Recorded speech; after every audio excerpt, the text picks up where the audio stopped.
não entra ao vivo. Estamos iniciando mais um ponto de encontro pela TV RCA, plataforma do portal RCA, com a disponibilidade deste trabalho jornalístico em todas as ferramentas das redes sociais. Nós vamos falar de um assunto extremamente delicado, o suicídio, que, por sinal, movimentou Araraquara neste final de semana. Nós não vamos, logicamente, falar de pessoas, até por uma questão de ética e respeito, mas vamos falar, sim, das causas, o que leva as pessoas a terem um comportamento chocante que entristece e causa um impacto pelas consequências. Sobre o assunto, o nosso ponto de encontro é com a psicóloga Soraya Tardelli Del Grossi, que atua na psicologia clínica, atua também na área de fenomenologia existencial. Soraya, como vai você? Tudo bem, eu sou suicidologista também, então eu atuo com o tema suicídio. Ok, mas rapidamente eu preciso explicar quem é Soraya. Ontem, Uhum. Araraquara, infelizmente, viveu um momento de apreensão com o caso ocorrido na passarela próxima ao shopping, e a Soraya, atuando como profissional da área de psicologia, conseguiu dar solução a um caso que poderia ter apresentado consequências mais drásticas. Uma pessoa foi convencida a não praticar um ato que seria muito dolorido para todos. A informação que nós temos é que você se dirigia ao mercado e, passando por lá, observou um tumulto e se ofereceu para ajudar. E ajudou, logicamente, Soraya, em muito. Por questões éticas, repetindo o que nós já dissemos, não vamos aqui falar sobre o assunto, e o que estamos falando é porque vimos este comentário em sua página no Instagram. Parabéns, Soraya, pela sua iniciativa. Obrigada. Foi isso mesmo que aconteceu. Eu estava indo ao mercado comprar coisa para fazer para o almoço e vi aquele tumulto e eu imaginei, porque a rua estava fechada, eu imaginei que era alguma coisa, uma tentativa de suicídio. E aí eu cheguei mais perto e vi, né, tinha uma pessoa ali na passarela do shopping, aí eu desci e fui falar com o policial militar que estava ali na passarela, e eu falei, olha, eu sou psicóloga, suicidologista, eu, de repente, posso ajudar. Aí ele falou com o tenente, e o tenente falou, não, manda ela subir, e aí eu fui lá, e aí os bombeiros falaram, pode assumir, pode fazer a negociação, e aí a gente ficou mais de uma hora ali conversando com a pessoa. Soraya, todos nós sabemos que o suicídio não é um fenômeno recente, mas os números Sim. têm impactado tão fortemente os órgãos de saúde que não há dúvidas. Nós estamos diante de um grave problema de saúde pública. E no Sim, Brasil, cerca de 12 mil pessoas tiram a própria vida por ano, quase 6% da população. sim. Isso, no mundo, são cerca de 800 mil suicídios anuais.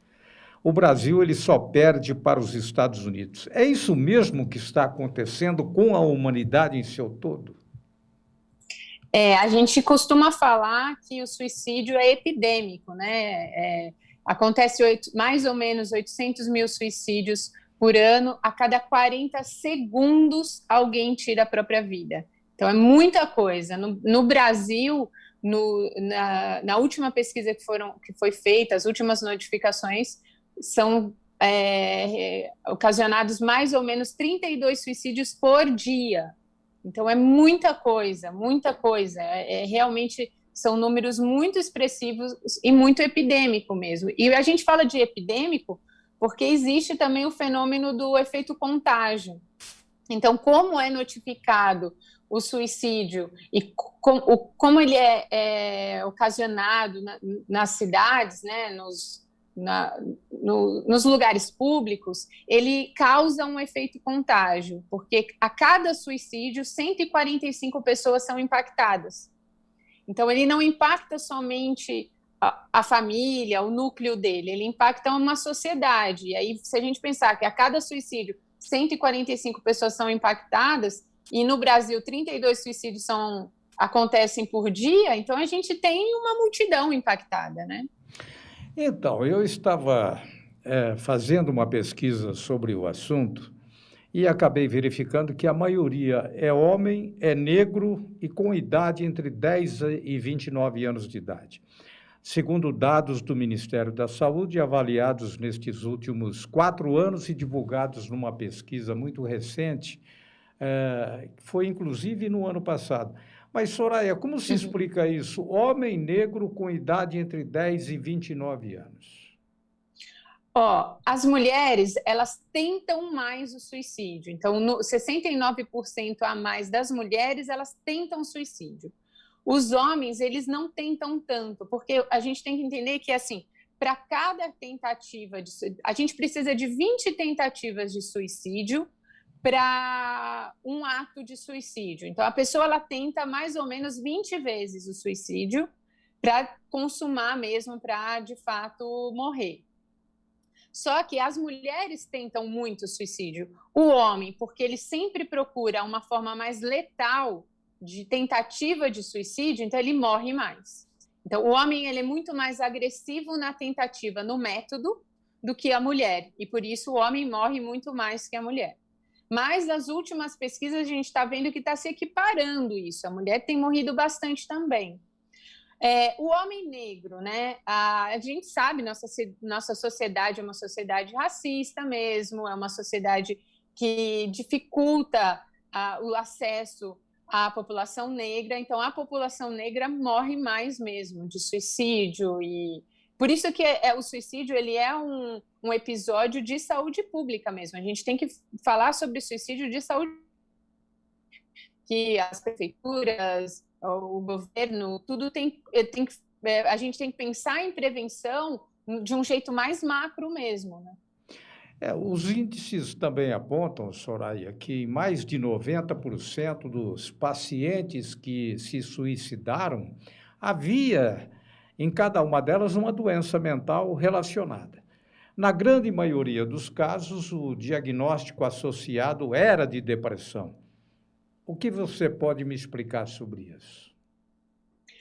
O Brasil é um dos países que tem mais transtorno depressivo do mundo, né? E de ansiedade também. Então, quando a gente fala em doença mental, às vezes as pessoas têm uma tendência a achar alguma coisa em relação à demência, a um transtorno esquizofrênico, e a gente esquece um pouco que depressão, ansiedade também é uma doença mental. E a nossa sociedade, ela tem uma resistência a tratar depressão, ansiedade como doença e com uma certa seriedade.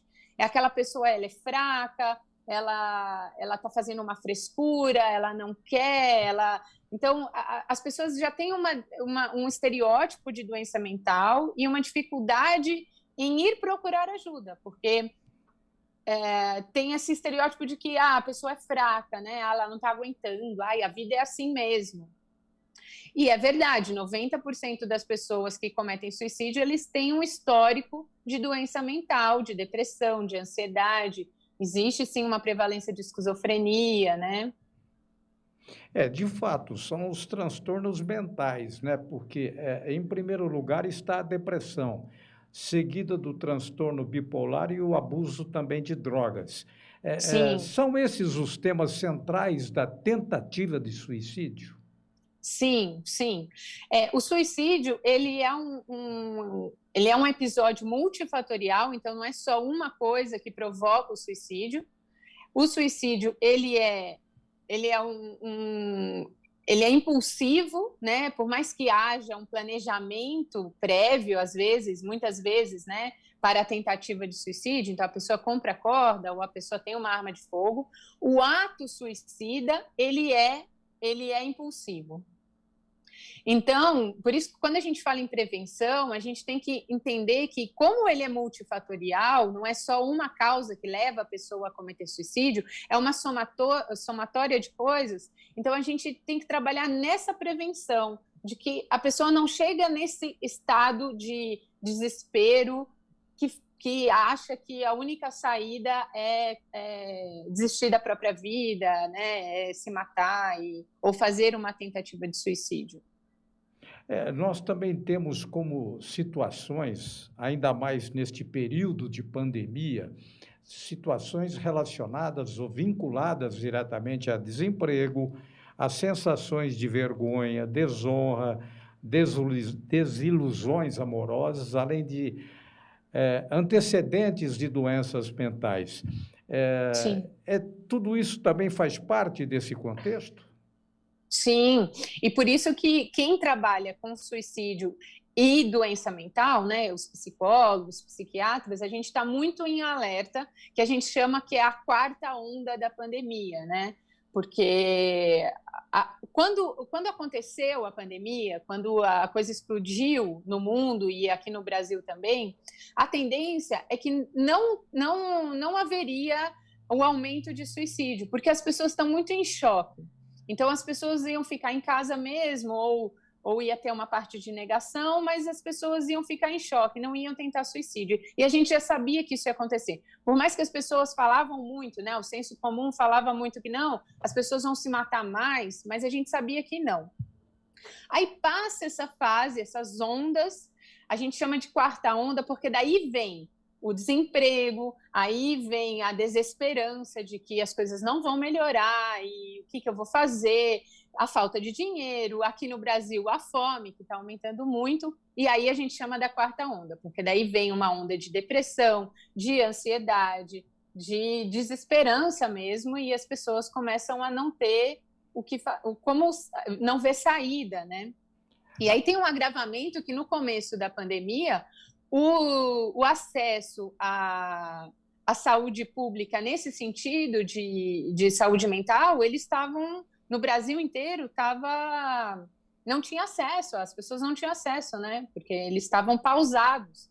Então, assim, a coisa foi crescendo, e a gente espera, infelizmente, que há uma quarta onda aí para o segundo semestre, para o semestre que vem, para o ano que vem. Você De um acredita, aumento então? significativo. Então, você acredita que essa quarta onda levantada por você, mediante estudos, evidentemente, ela pode se desencadear no ano que vem? É No isso? segundo semestre desse ano para o ano que vem, infelizmente, provavelmente a gente vai ter um aumento de casos de suicídio significativo. Mas, neste momento, a gente pode dizer, diante do cenário que estamos vivenciando, que o suicídio, ele tem prevenção, Soraya? Ele tem prevenção.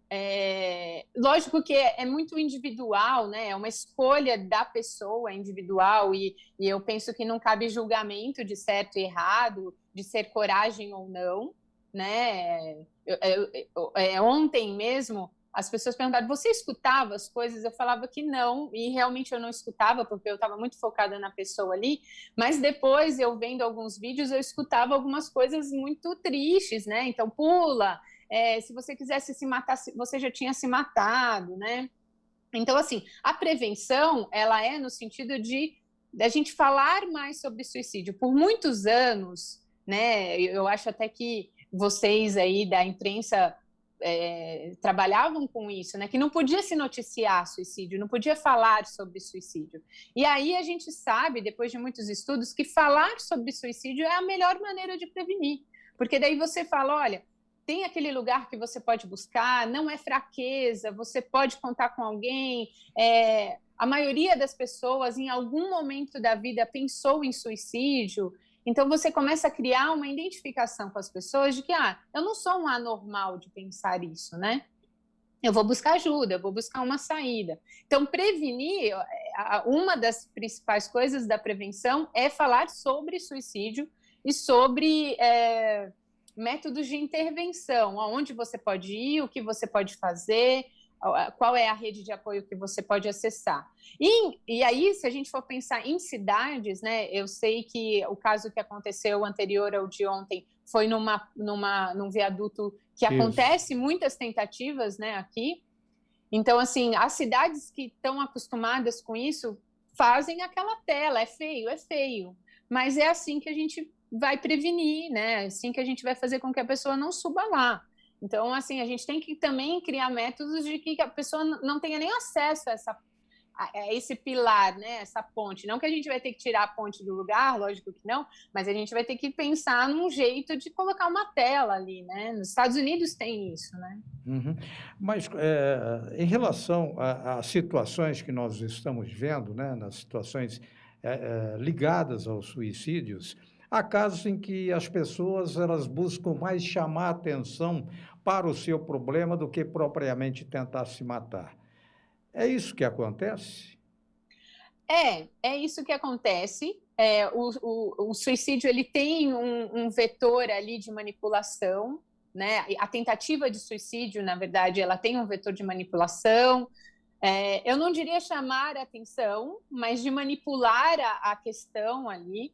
O que a gente não pode é achar que aquilo é sempre um chamar a atenção. E aí é um mito mesmo, né? Então, se a pessoa quisesse se matar, ela já tinha se matado. Isso. Porque para cada suicídio, houve 20 vezes a pessoa tentou se matar. Então, a gente chama de sinalização. Então, a pessoa está fazendo uma sinalização de que ela pode um dia se matar de verdade. E aí a gente não pode deixar essa pessoa ali porque ela está chamando atenção. A gente tem que, olha, você está chamando atenção para o quê? A gente costuma dizer que o suicídio, ele é uma forma de comunicação. Então, a pessoa, ela está comunicando algo para alguém, para a família, ou para o terapeuta, ou ela está comunicando alguma coisa que está meio... a gente precisa desvelar essa comunicação, eu falo. Então, ela comunicou alguma coisa que eu não sei o que é, então eu vou precisar desvelar para entender, e aí sim a gente amenizar o sofrimento psíquico da pessoa. E em comunicando, ela quer dizer que mais cedo ou mais tarde poderá se consumar? Sim, sim. A tentativa de suicídio é a maior sinalização que a gente tem. Lógico que tem outras sinalizações, né? Então, a pessoa começar a ficar mais isolada, tem pessoas que começam a fazer testamento em vida, começa a se despedir de pessoas queridas, mas a tentativa, né? Então, a pessoa que, por exemplo, toma remédio, muitos remédios, ou a pessoa que compra uma corda, ou compra uma arma, isso já é um sinal de alerta que a gente tem que ter. Opa, essa pessoa está tendo um planejamento. E se ela não passa em nenhum psicólogo, por exemplo, as pessoas não vão, se não ficarem atentas, não vão saber que está acontecendo isso. Até aqui nós falamos de situações globalizadas, mas como Araraquara tem reagido às questões das tentativas ou então do próprio suicídio? Tem adotado medidas para minimizar essas questões? Olha, eu não sei se é por causa da pandemia e está tudo um pouco paralisado, né? A gente não está conseguindo fazer muita coisa além de Covid, mas eu creio que não. Os bombeiros mesmo ontem, eles são muito competentes, muito empenhados ali, mas eu sinto assim que quando eu apareci lá, e se acontecer em outro momento de um outro profissional suicidologista aparecer, eles ficam mais seguros, eles têm um respaldo ali por trás, né? Então, até ontem eu fiz uma postagem e falei que, de repente, ter profissionais que trabalham com suicídio ali de plantão, para quando precisar o bombeiro ser acionado, esse profissional também ser acionado para ir junto, porque a gente tem um manejo diferente. Lógico que o bombeiro está ali querendo salvar a vida daquela pessoa, e ele vai fazer. Mas a gente tem um manejo diferente, a gente tem um jeito de falar com a pessoa, né, diferente, né? Você me disse que a paulistana há 14 anos está residindo aqui em Araraquara. Você já vivenciou situações semelhantes à que você encontrou ontem na parte da manhã, quando se dirigia ao mercado? Daquele jeito não, mas como eu sou psicóloga e especialista em suicidologia, eu vivencio isso quase que diariamente, né? Então, Acontece de pacientes, de familiares me ligarem e falar, a pessoa está tentando suicídio, eu ir até a casa ou o local que a pessoa está, o meu celular fica do meu lado o tempo todo, né? Então eu falo para o paciente até me ligar sempre, porque eu não estou na posição de julgamento, então eu nunca vou falar para um paciente não fazer. Eu nunca vou falar, olha, você não vai pular da ponte, ou você não vai se cortar, nunca vou fazer isso. O que eu sempre falo para eles é, me liga, antes de qualquer coisa, antes de qualquer atitude, me liga, porque daí eu tenho chance, só o fato da pessoa pegar o telefone para me ligar, ou mandar uma mensagem, a gente já tem ali uma porcentagem grande de reflexão da pessoa do ato, né? Então, se ela conseguir me ligar, as chances de não acontecer é muito grande. Então, assim, é muito comum isso acontecer, de me ligar às vezes de madrugada, domingo à noite, porque eu falo que é para me ligar mesmo a qualquer hora. Então, no meu dia a dia clínico, isso não é raro de acontecer, mas do jeito que aconteceu ontem, eu indo no mercado, eu estava de short e camiseta, né? Eu não estava nem... Quase que eu estava de chinelo. Enviada por Deus, né? Olha, nós estamos conversando aqui com a psicóloga Soraya Tardelli Del Grossi, que atua na psicologia clínica, atua também na área de fenomenologia existencial. Soraya, pelas suas palavras, pelas suas colocações, a gente observa claramente que você tem um profundo conhecimento sobre essa matéria e que, acredito, você domina perfeitamente bem. Mas em casos difíceis que a nossa sociedade, que a nossa comunidade hoje vive se deparando com problemas rotineiros dentro do cotidiano, gostaria que você falasse um pouco de você, só para a gente finalizar esse papo de 20 minutos, e também nos desse uma forma de contato contigo em caso de uma necessidade. Bom, eu sou psicóloga, né, suicidologista, eu atuo em clínica particular, mas eu falo, lógico, minha agenda é um pouco cheia, mas eu falo que não vai ser nunca o lado financeiro que vai impedir eu de atender alguém. Tanto é que a pessoa de ontem vai vir aqui e a gente vai fazer algumas sessões, tal. O que eu costumo falar para as pessoas, o suicídio ele choca muito a sociedade porque a gente não está acostumado com o morrer, o processo de morrência, né? A gente está acostumado com o viver, com o nascer, né? Nascer pessoas, né? Então a gente não tem, a gente não lida bem com a finitude, né? Nós humanos não lidamos bem com finitude. E aí a finitude por vontade própria, pior ainda, é como se fosse uma ingratidão à vida, né? Nossa, mas como assim você quer morrer? Então a gente não lida bem com isso mesmo, e aí eu penso que é necessário que busque sempre apoio. Aqui na nossa cidade a gente tem lugares públicos, né? O CRAS, o CAPS, então assim, é importante que se procure ajuda, sempre vai ter. Né? Eu sei que é difícil, eu sei que às vezes está cheio, mas até consultórios particulares, vai lá, conversa, de repente a gente consegue uma sessão. Então acho que é sempre importante procurar ajuda, a gente cair esse estereótipo de que psicólogo é para gente louca, é para gente fraca. Nós agradecemos neste ponto de encontro a psicóloga Soraya Tardelli Del Grossi pela sua disponibilidade, as suas orientações, esclarecimentos sobre essa situação tão complicada que é a tentativa ou então é o suicídio de uma forma mais objetiva, de uma forma mais direta. Soraya, muito obrigado pela sua atenção e a gente volta a conversar. Tá ótimo, obrigada a vocês. Muito obrigado a todos. Estamos encerrando mais um ponto de encontro aqui pela sua TV RCA, ferramenta do portal RCA em Araraquara.